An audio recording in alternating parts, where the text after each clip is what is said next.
All right, so if you're keeping an eye on Tokyo's real estate market, you've probably heard the headline, right? Rents are going up. But you know, that's not even half the story. There's something much, much bigger going on right under the surface. It's this huge divide, and it's literally splitting the city in two. So let's get into it. So there's actually a term for what's happening. It's called rent polarization, and it's exactly what it sounds like. It's when rents in one part of a city, like the downtown core, just shoot for the moon, while in other areas, the suburbs maybe, they start to stagnate or even fall. It creates this kind of two-speed market, and right now, Tokyo is a perfect, almost textbook example of this. Okay, so here's the deal. Boiled down, you've got two completely different stories playing out. In the heart of the city, Tokyo's 23 wards, rents aren't just climbing, they are absolutely smashing records. But then, at the very same time, you look at the big cities right next door, where tons of people commute from, and guess what? Rents are actually going down. It's wild. Two markets, one city, heading in totally opposite directions. Okay, so first up, let's dive into central Tokyo, which is really the epicenter of this whole surge. And believe me, the numbers we're about to see, they're kind of staggering. I mean, just let this sink in for a second. By August 2025, we're talking about the 7th month in a row that rents have hit a new all-time high. This isn't just a little price bump we're talking about. It's a relentless month-after-month climb. For anyone trying to rent in the city, this is completely uncharted territory. And get this, a 13% jump. I mean, wow, that's year over year. That's not just some slow, steady increase. That is a massive surge that changes everything for millions of people when it comes to their cost of living. All right, now let's flip the coin and look at the other side of this story.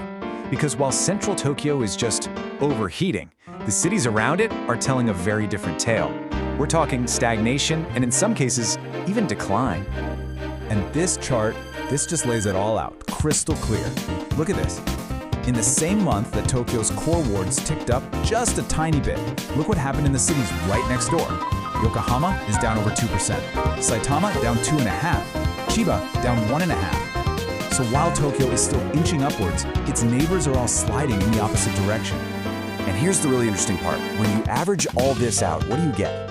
Well, the rent for the entire greater Tokyo area looks like it's just stalled. It looks flat.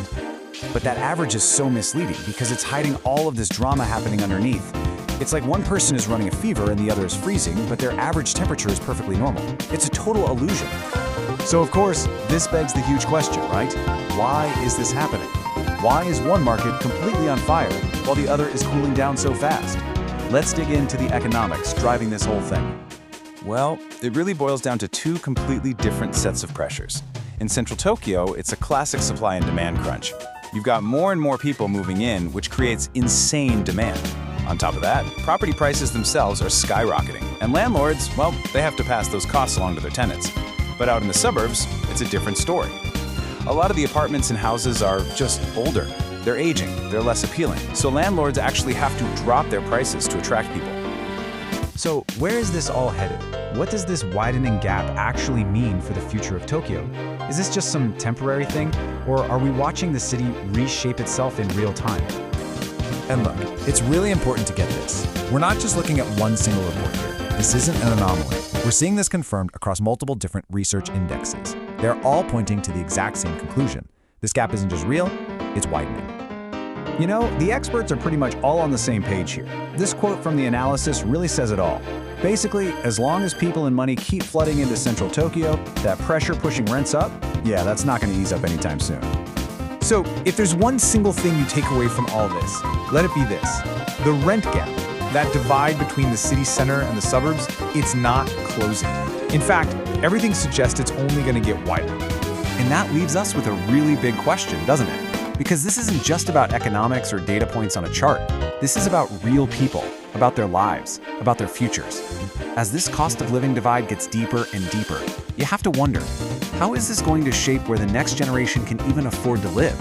Where will they choose to call home?